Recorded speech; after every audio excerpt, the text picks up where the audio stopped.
at Easter. Nice. Well, so you had a good time. That's so great.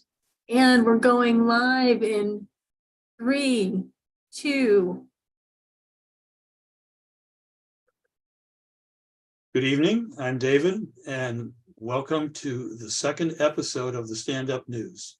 Real news, really good. I'd like to introduce my co-anchor, Dana. Hi, everyone. Glad to be here. And we're going to start with a story that I'm going to report, a nice, sweet story about a bald eagle.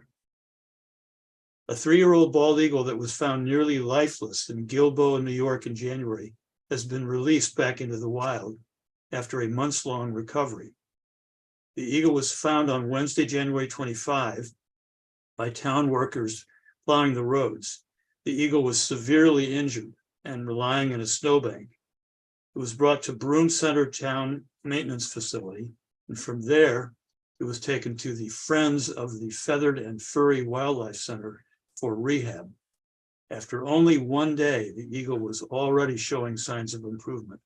And after 60 days of recovery, it was released back into the wild, right at the ditch where it was found. Wow. Sweet.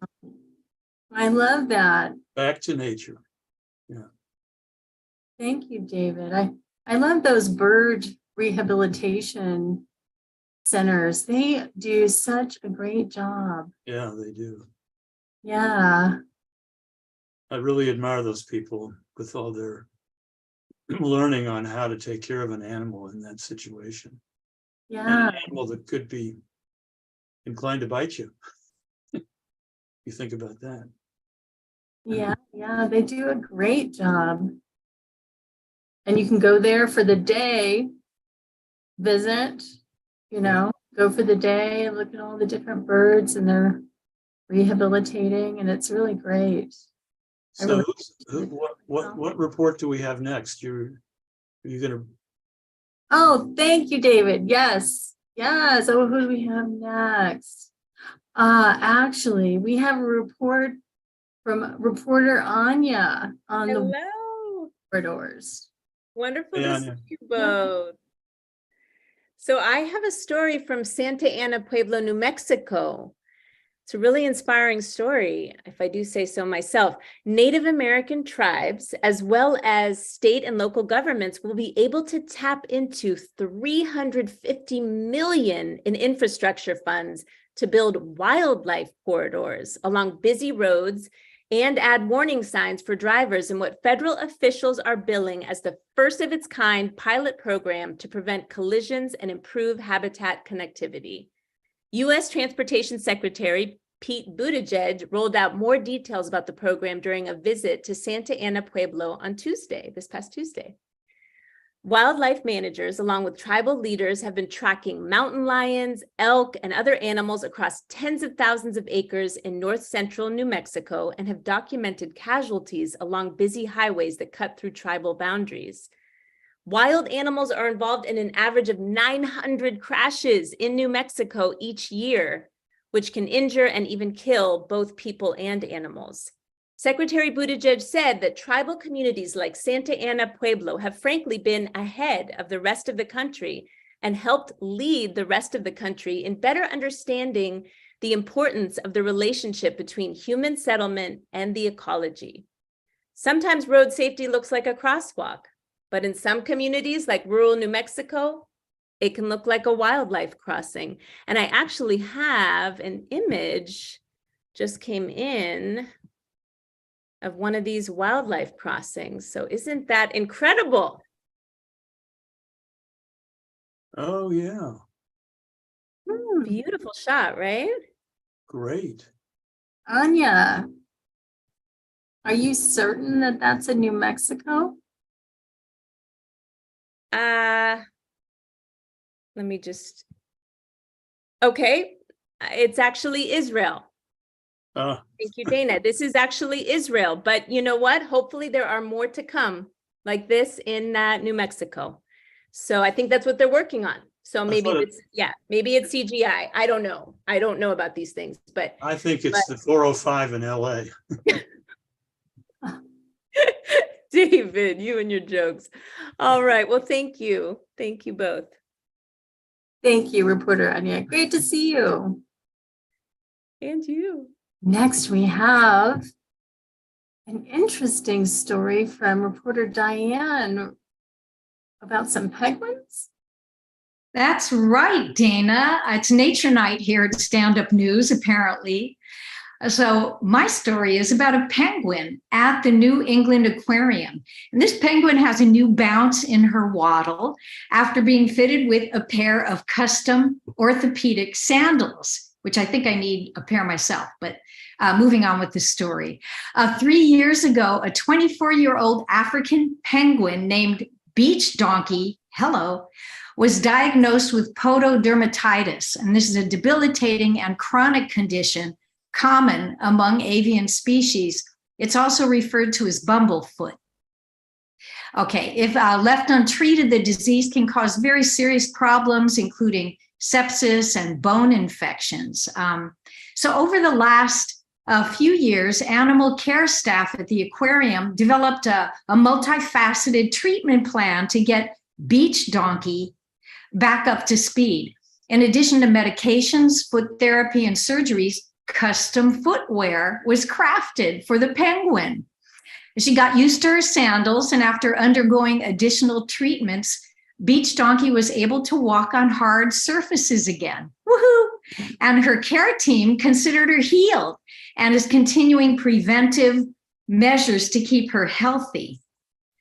So African penguins are an endangered species with very large numbers of their population of recently declining due to overfishing, habitat degradation, and oil spills. And that's according to Debbie Denton, a senior wildlife care specialist.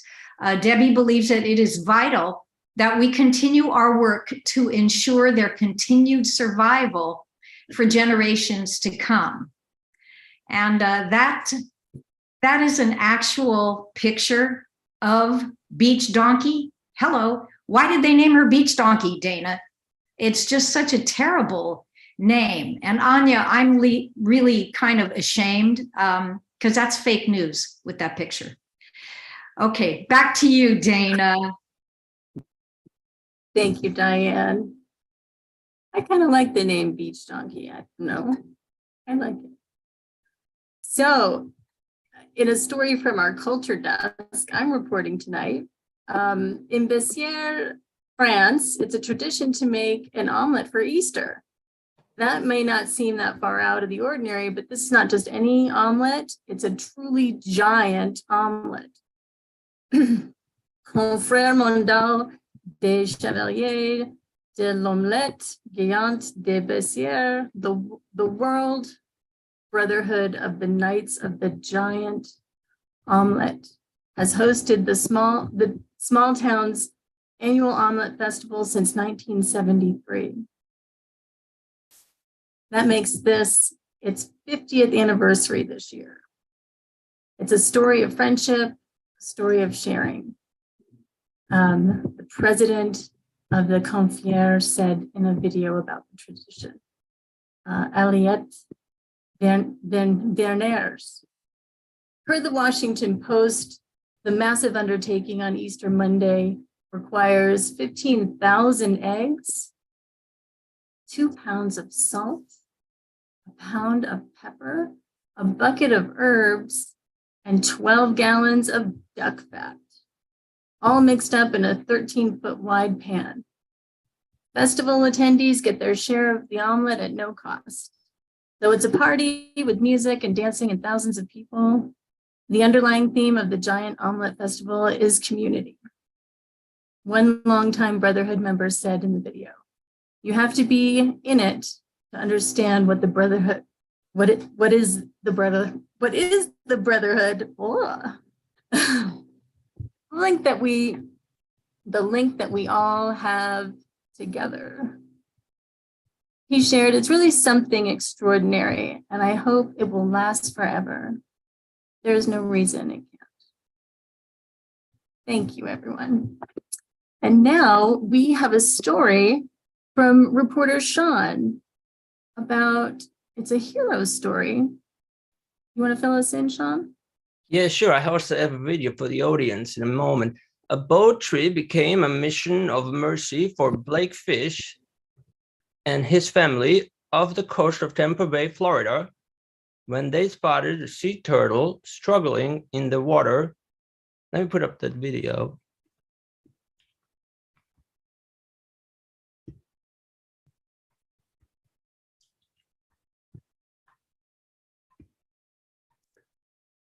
Where am I here?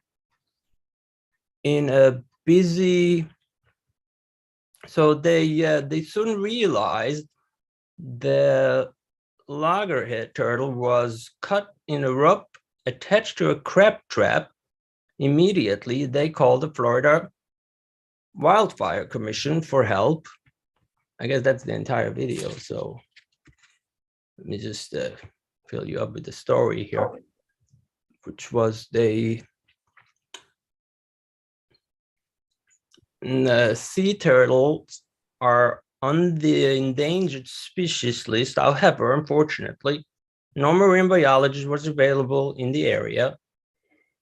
So Blake took matters into his own hands, jumping, you saw it in the video, into the water to rescue the distressed animal. Wearing only a small flotation device, Blake began to howl the crab trap with the turtle attached toward the boat as his wife, Lindsay, yeah, it wasn't on the foot. I saw it earlier in the somewhere else. So struggled to keep the vessel close in the strong current. Eventually, Blake, Lindsay, and their 11-year-old son, Parker, were able to drag the crab trap on board and release the rope, getting the turtle free. After their heroics, they sent their footage and photos of the rescue to the authorities for logging in an official report. Well, thank you, Dana. Did you see the video? That was amazing. Hmm. Oh my gosh. Those turtles are big. Yeah. Yeah, and I've seen other same stories in Florida where people have rescued them. I saw a video 3 years ago. I actually thought it was this video. They look so similar. Be afraid you would drown as well. I mean, Oh, he's a hero. he is definitely a hero. I'm just curious, you know, a big animal, you know, it's very generous and very good that they're doing it. But Yeah, well, I mean, I really appreciate you, Dana, that you having me on the show. It's such a honor. I mean, I remember back in the days when we were in, I don't remember where that was. I mean, so you were amazing. it's wonderful to have you here with us, Sean. Thank you. Thank you. Always a pleasure. Thank you. Well, David. I wanted to make a comment on Dana's story. The recipe there disclosed one of those old French secrets. I never knew that people put duck fat into an omelet. And that may be one of those French touches that you just don't think of. You gotta have duck Did your fat. mother or grandmother ever put duck fat into an omelet? I don't think so. No, I don't think so. Maybe some milk. Cream. Anyway, thanks for that story. Yeah. Thank you, David. What should we do now? What are we doing I now? think we have a report from Michael. But no. Oh, Get his you know, all right. yeah, Michael Well, wasn't able to make it tonight. Well, then I think that's all the good news stories we have for tonight.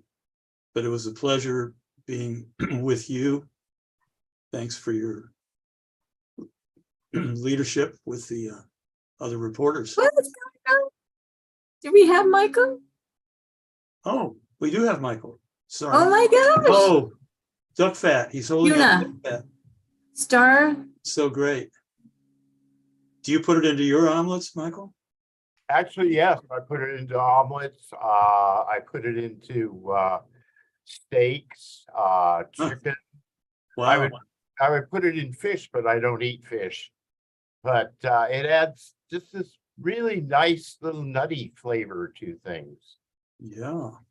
Uh, Do you have And French heritage? I'm How did you? blessed that I have a fan who sends me some for my birthday every year, Wow. or has for the last 2 years anyway. So that's a good news story right there.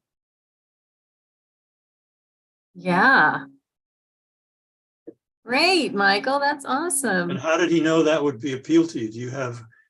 Well, he decided that as the Greasy Strangler, I should be entitled to the finest grease in the world, which he believes is duck fat.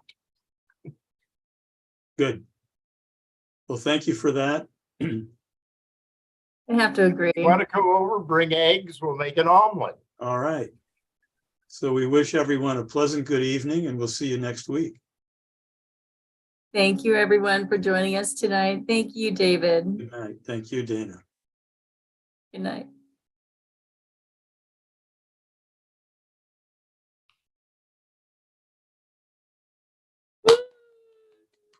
So good. Well, a bit chaotic, but I guess that's the idea, huh? Hey, everyone. Ah, yes, they're all coming to join us. Great.